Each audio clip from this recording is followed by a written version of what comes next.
What's going on, guys? This is Raymond Ironbody McKinney. Today, I'm going to talk about another specific point in the movie Inception. The scene where I can't remember that girl's name, but she looks into the mirror.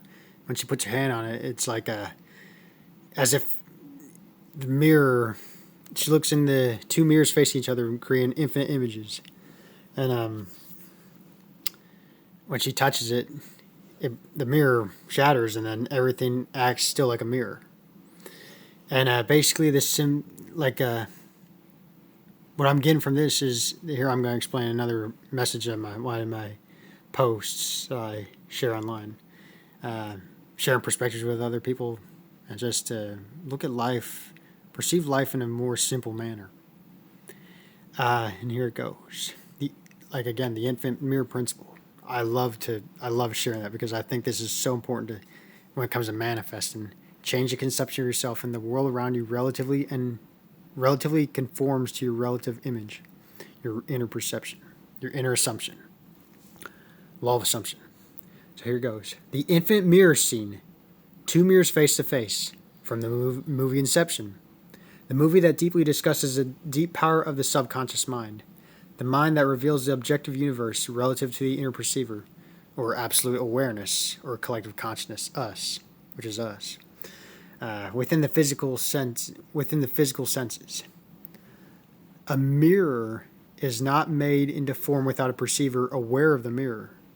Everywhere you go is an entangled, interconnected photonic mirror projected outward by you as a relative perceiver.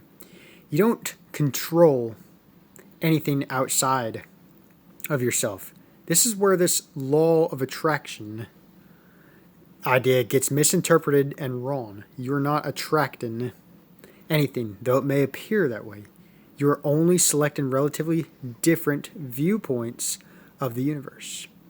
In other words, you're only selecting relatively different mental states within the unified consciousness from the human perspective. This is the fun by using your mind to play the game of life. You're always mentally moving through these frames of the word, or frames by the word of God, which is your inner perception / intention / assumption. Moment by moment, with no passing external time, nor travel through empty space. Einstein would not accept the idea of affecting the outer world from a distance, which he called it spooky action. And he's essentially right. Basically, we're not imposing upon others free will outside of us. We're not affecting everything. Nothing's being affected outside of us, guys. Everything's being affected from within, and it's being projected outward. Very cool. So it's not going against Einstein's spooky action perspective. But you can still call it you're affecting your world, guys. When you affect your inner world, the outer world is also mirrored back as affected. You're not affecting anything outside of you, guys. You're just changing the conception of yourself, and everything outside of you behaves to your inner conception of yourself. Let's see. And there's spooky action. There is no actual physical distance. You're just only affecting your inner perception of the universe around you.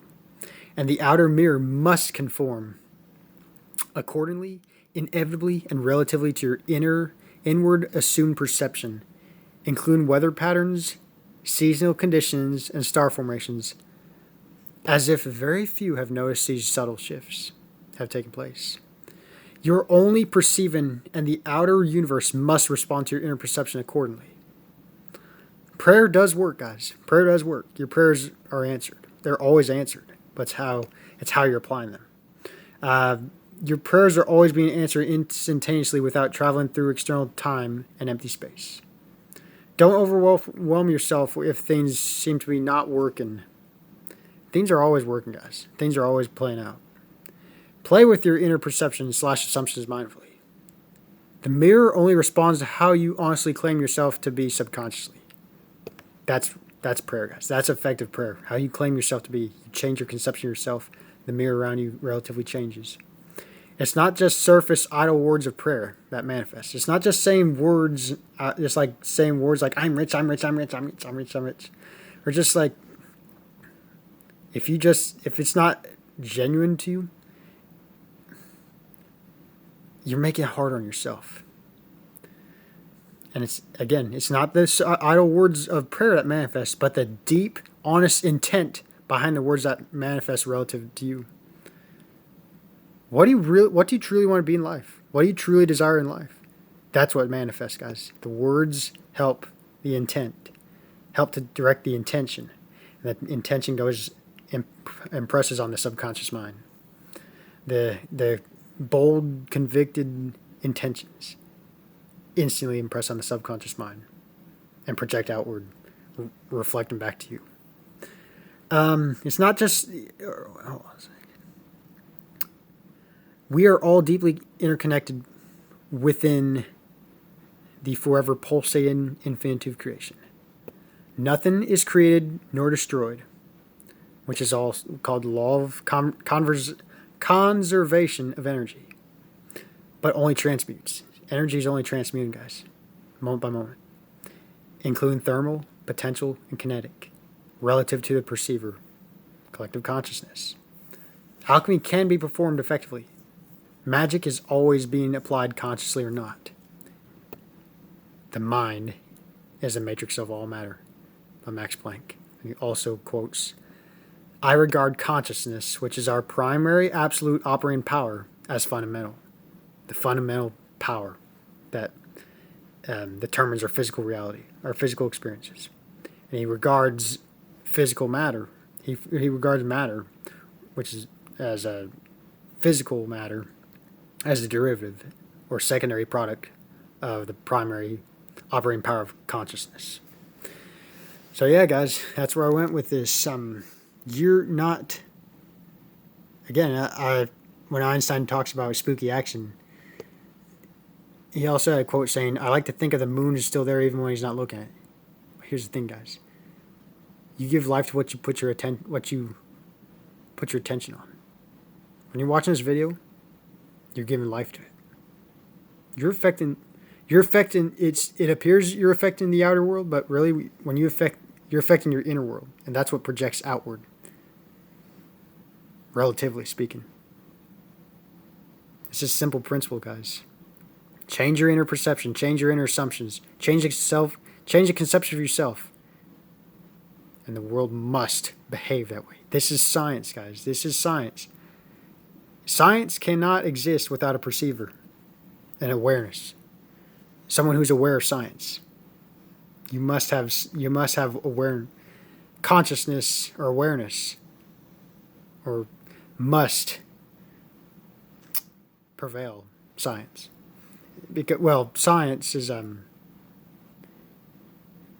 science can't be used until there's a perceiver, or one who's aware, or awareness or consciousness. So, and consciousness consciousness is affecting itself. Consciousness is mirroring and affecting itself, moment by moment. Don't overthink it, guys. Play with this stuff. Experience life, knowing that you are the creator, that you give life to what you put your attention on. Whatever you desire, it's already yours. So I hope this video helps. I bless you all, and happy manifesting.